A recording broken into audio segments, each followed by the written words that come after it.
In the heart of an ancient desert village, where the winds whispered tales of old, lived a girl named Anaya.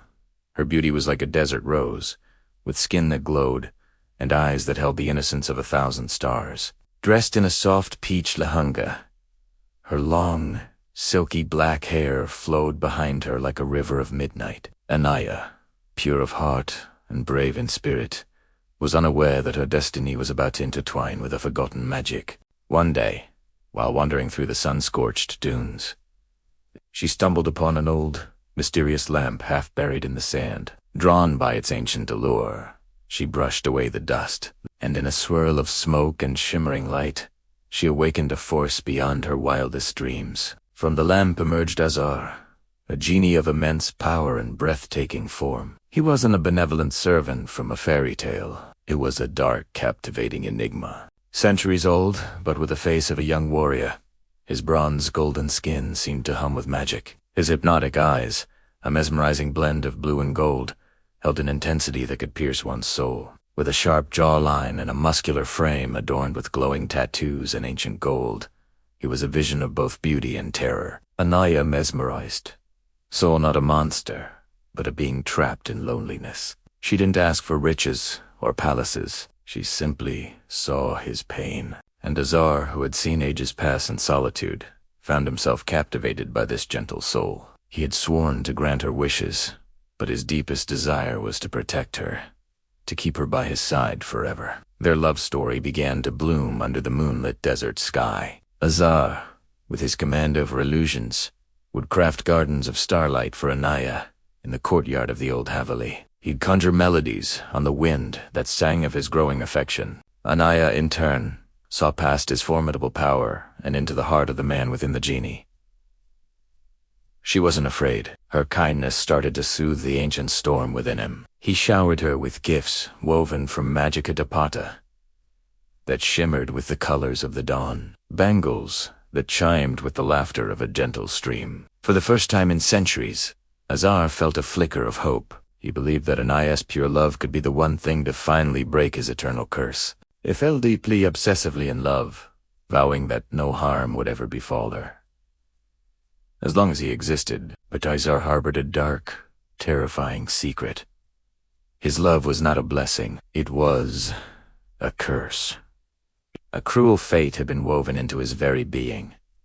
Whoever he truly loved, whoever won his heart, was doomed. The curse was subtle at first, a creeping dread that began to poison their idyllic romance. He knew he should stay away, that his presence was a slow-acting poison, but his love for Anaya was a powerful, selfish force he couldn't control. He couldn't bear the thought of returning to his lonely existence. He convinced himself he could control the darkness, that his love could conquer the ancient malediction.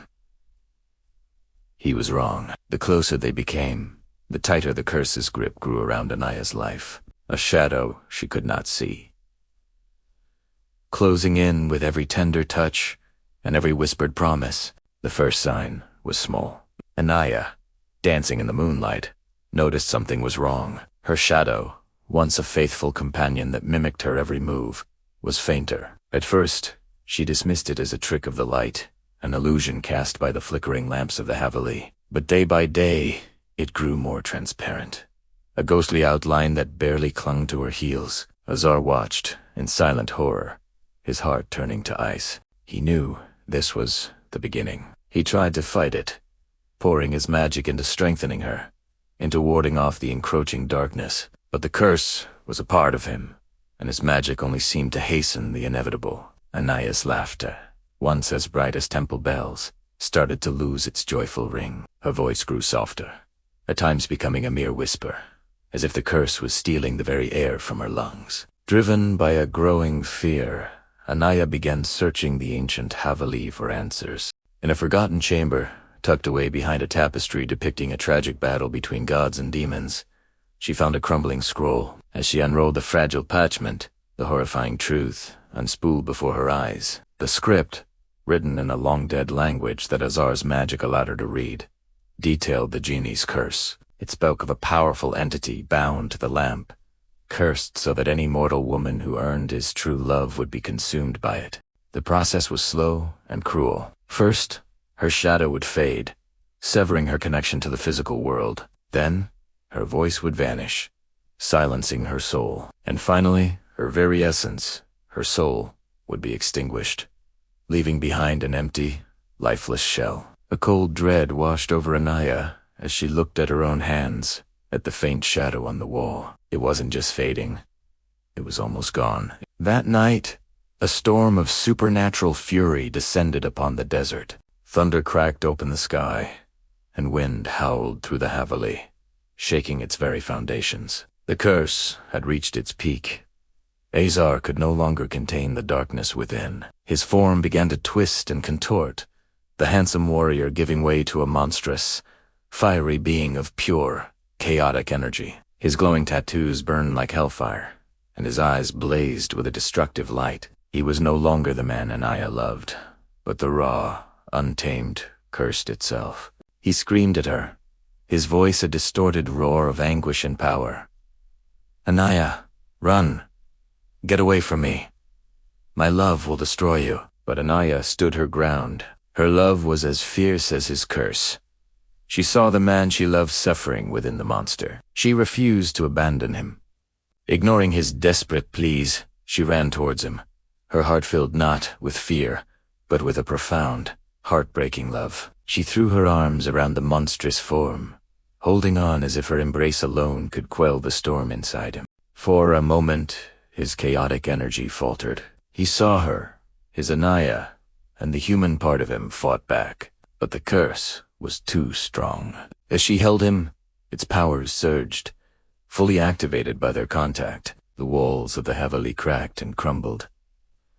Lamps burst in showers of glass and fire. In a final, agonizing loss of control, his power lashed out, throwing her across the room, a searing pain engulfing her as she collapsed.